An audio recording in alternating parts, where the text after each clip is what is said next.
This is Bob, and he's got a huge problem. Bob just crossed 1 billion bullions in net worth.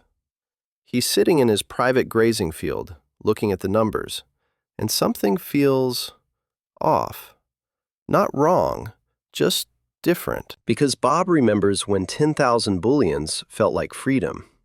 Now, 1 million barely registers. 10 million is a rounding error. And out there, beyond his fence, other bulls are still calculating whether they can afford next month's grazing fees. This is about how wealth actually feels at different levels, not how much hay you have, but what that hay does to your brain, your stress, your freedom. From paycheck to paycheck, cows to billionaire bulls, and why the distance between those levels is larger than you think. Think of it like climbing a mountain on Wall Street Meadow. At the bottom, you've got working cows counting individual grass blades. One bad month, one injury, one unexpected cost, and they're sent to the slaughterhouse. Not metaphorically, actually worried about survival. Halfway up, you've got comfortable bulls. They own their grazing plot. They've got hay savings. They're not worried about next month.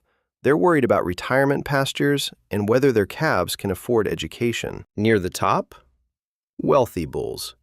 They don't work for hay anymore. Their hay works for them. Multiple pastures generating passive income.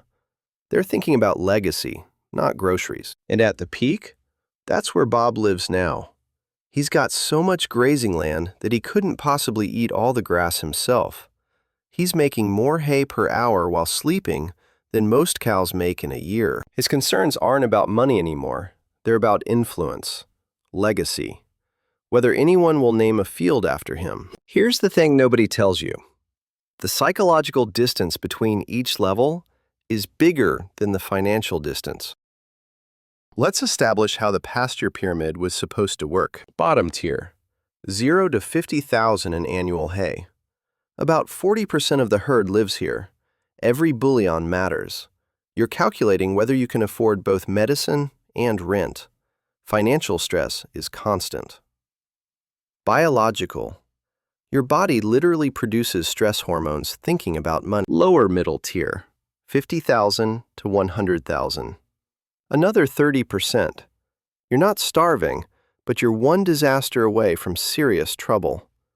You've got some hay saved, not enough to feel safe. Middle tier, 100,000 to 200,000.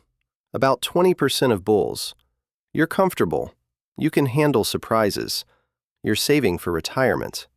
This is where research shows happiness from money starts plateauing. Upper middle tier, 200,000 to 1 million net worth. About 8%. You own your pasture. You've got investments. You're thinking generationally. Money stress is mostly gone. Wealthy tier, 1 million to 10 million. About 1.5%. You don't have to work. Your assets generate enough to live on. Very wealthy tier, 10 million to 100 million. Top 0.1%. You're influencing local policy, owning multiple businesses. Ultra wealthy tier, 100 million plus. Top 0.01%. You're shaping entire pastures. This distribution made sense when wealth correlated with value creation. But here's what actually happened to the pasture pyramid. The numbers are broken. The median bull has about 200,000 total wealth. Sounds okay, except half of that is their grazing plot, which they need to live on. The top 1% owns 44 trillion in assets. That's more than the entire bottom 90% combined. Not double, not triple, more than everyone else added together. The gaps are accelerating. In 1980, a CEO bull made about 30 times what a working cow made. Today, 670 times. Not because CEO bulls got 670 times better at their jobs, because the system shifted to reward ownership over labor. If you own the pasture, your wealth compounds. If you sell your time grazing, you're stuck. The experience gaps are exponential. Making 40,000, you're stressed about rent. Making 80,000, You've doubled your income. Still stressed, just about different things. Making $400,000? 5 times more money. Only marginally happier than $80,000. Making $40 million? You've transcended normal human concerns entirely. You're not living in the same psychological reality as someone making $40,000. You literally cannot remember what financial stress feels like. It's self-reinforcing at the top. Bob's billion bullions generates about $50 million per year in passive returns. He doesn't work for this. His assets do. A working cow making $50,000 would need to work 1,000 years without spending anything. To reach where Bob's wealth grows in 1 year, Bob's not smarter. His money just has access to better pastures, better investment terms, better tax structures. Wealth builds wealth builds wealth. The bottom is getting worse. Real wages for working cows have barely moved since 1980, adjusted for hay inflation. But housing costs? Up 150%. Education? Up 180%. Healthcare? Up 200%. What used to be middle class, owning a pasture, sending calves to good grazing schools, retiring comfortably, now requires being in the top 20%. The latter didn't disappear, the rungs just got further apart. History rhymes. 1920s America. Top 1% owned 45% of wealth. Then came the stampede. 1950s through 1970s. More equal distribution. Strong middle class. Social stability. 2020s. Top 1% owns 42% of wealth. We're back at pre-stampede levels. Last time this happened, it didn't end well. Nobody's stopping it. Because the bulls who make the rules are the same bulls who benefit from the current grazing rights structure. And the working cows? They're too busy worrying about next month's hay to organize. Funny how that works out. So what does this mean for you? If you're in the bottom 40%, you're living with constant financial trauma. Not stress, trauma. Your brain is wired for survival mode.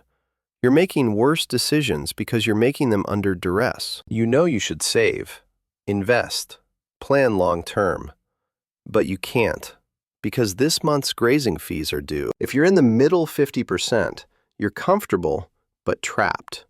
You've got enough hay to feel okay today, not enough to feel secure about tomorrow. You're one medical emergency, one job loss, one market crash away from sliding down, and you know it.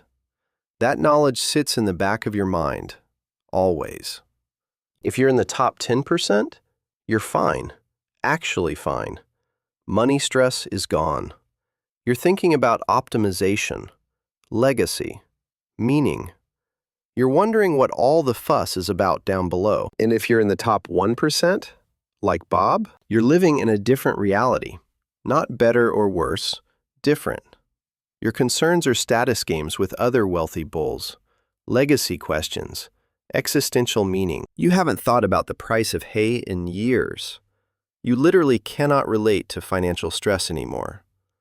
It's not that you don't care, it's that you cannot access that psychological state. And Bob?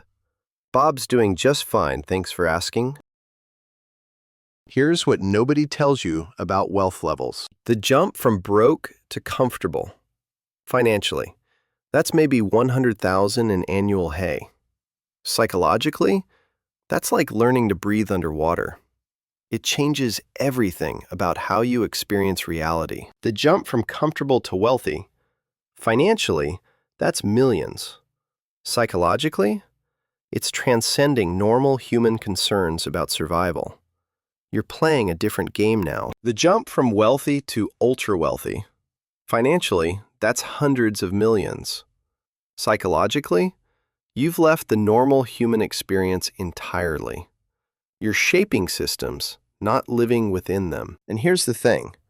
Each level genuinely cannot remember what the previous level felt like. It's not cruelty, it's amnesia. The real question isn't if this matters, it's how long this can last.